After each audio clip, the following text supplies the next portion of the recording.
नमस्कार साथियों, कैसे हैं आप? आज हम बात करेंगे जलवायु वृक्षों पर भारत की प्रगति क्या-क्या हुई है। तो लेख का जो मुख्य तर्क है वो क्या है? भारत ने पेरिस समझौते के अंतर्गत की गई अपनी प्रमुख जलवायु प्रतिबद्धताओं को काफ़ी हद तक पूरा कर लिया है, विशेषकर इन क्षेत्रों में ऊर्जन तीव्रता में, गैर जीवाश्म विद्युत क्षमता में और वन कार्बन सिंक कागजों पर। हालांकि लेख यह तर्क देता है कि ये उपलब्धियां अब तक वास्तविक रूप से कुल उत्सर्जन में गिरावट या गहरे पारिस्थितिक परिणामों में परिवर्तित नहीं हो पाई हैं।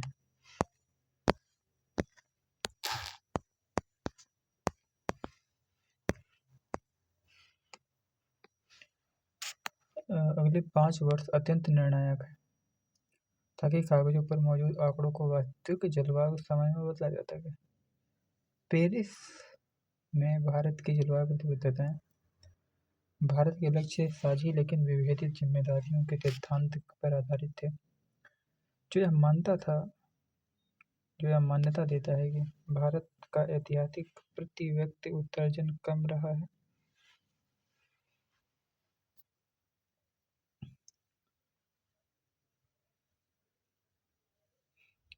भारत की विकासात्मक आवश्यकताएं हैं और 4 प्रमुख प्रतिबद्धताएं 2023 तक जीडीपी उत्सर्जन की तीव्रता में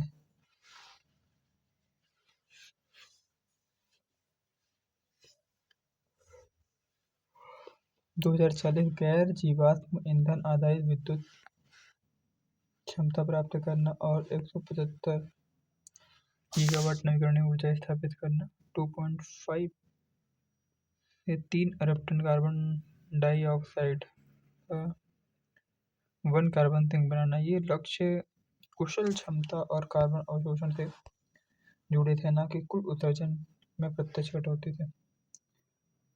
उत्सर्जन तीव्रता एक वास्तविक सफलता। उत्सर्जन तीव्रता क्या है? प्रति जीडीपी इकाई उत्सर्जन यह मापता है कि आर्थिक वृद्धि कितनी कार्बन कुशल है। भारत का प्रदर्शन 2020 तक उत्सर्जन तीव्रता में लगभग 36% की कमी, लक्ष्य 10 वर्ष पहले ही प्राप्त। यह कैसे संभव हुआ? 3 प्रमुख संरचनात्मक कारण: गैर जीवाश्म ऊर्जा का तीव्र विस्तार, सौर, पवन, जल विद्युत, परमाणु। मध्य 2025 तक गैर जीवाश्म क्षमता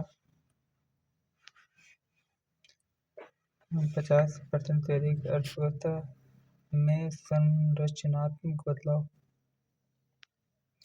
सेवा और डिजिटल क्षेत्रों की वृद्धि, भारी उद्योग की तुलना में कम कार्बन पदचिह्न, ऊर्जा दक्षता कार्यक्रम, पाथ योजना हो गया, उज्ज्वला एलईडी कार्यक्रम है, बिजली की मांग और उत्सर्जन में कमी। कागजों पर यह बड़ी नीतिगत सफलता प्रतीत होती है। मूलतः समस्या क्या है? कुल उत्सर्जन में गिरावट नहीं आई है। प्रमुख वास्तविकता: भारत कुल ग्रीन हाउस गैस उत्सर्जन अब भी ऊंचा है। 2020 में इतना metric ton carbon dioxide. Bharat अब विश्व का तीसरा सबसे बड़ा उत्सर्जक है। ये पॉइंट याद रखने का है कि भारत कार्बन डाइऑक्साइड का विश्व का तीसरा सबसे बड़ा उत्सर्जक है। थर्ड कंट्री है भारत वर्ल्ड की। ऐसा क्यों हो रहा है? अपूर्ण डीकपलिंग,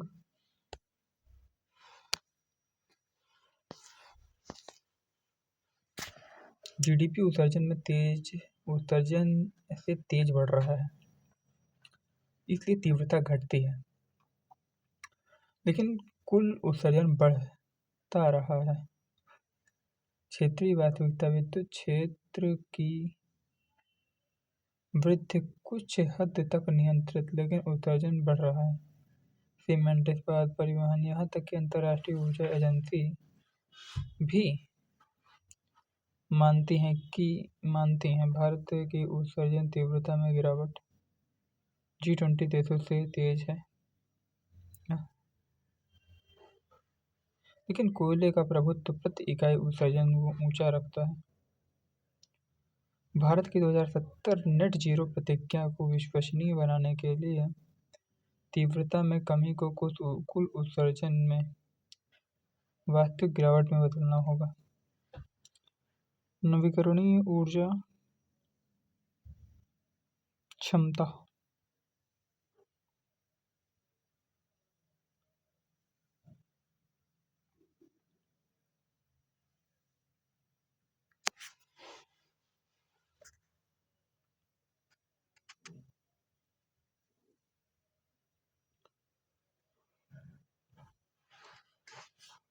नवीकरणीय ऊर्जा क्षमता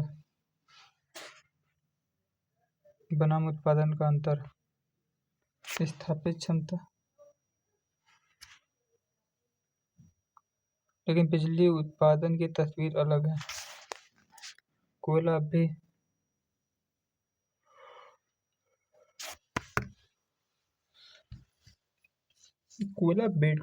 बेस लोड बिजली देता है। कमी है भंडारण के ग्रिड लचीलापन की। भंडारण सबसे बड़ी बाधा। बैटरी और पंप्ड हाइड्रो भंडार के बिना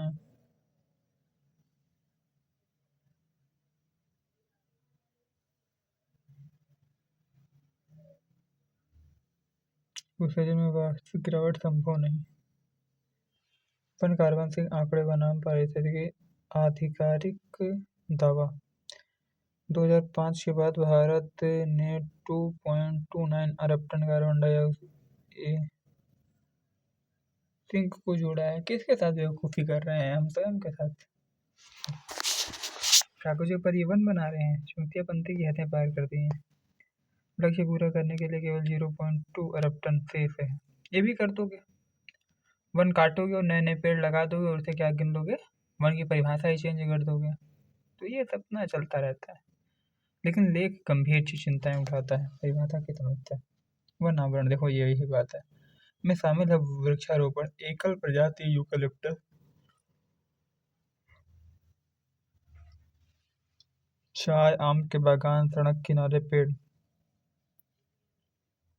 प्राकृतिक वनों और वृक्षारोपण को समान माना जाता है। यही गड़बड़ है ना। कार्बन गणना इज इक्वल टू पारिस्थितिकी स्वास्थ्य। श्वसन संबंधी समस्याएं क्या है। कैंपा निधि 95 करोड़। खराब उपयोग है इतना। ग्रीन इंडिया मिशन में वृक्षारोपण को पुनर्जीवन के बराबर माना गया है। जलवायु दबाव, तापमान वृद्धि और जल ताप से घटता है।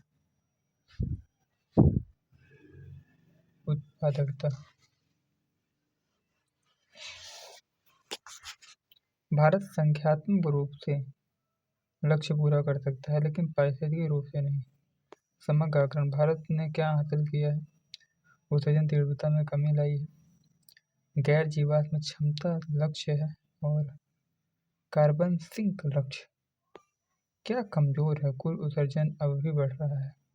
कोयले का प्रभुत्व, भंडारण की कमी है, वनों की गुणवत्ता से समझौता। आगे की राह।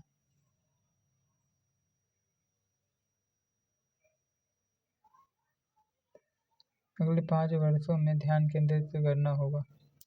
बड़े पैमाने पर battery and storage, pump storage, कोयला संक्रमण रोडमैप, औद्योगिक डिकार्बनाइजेशन,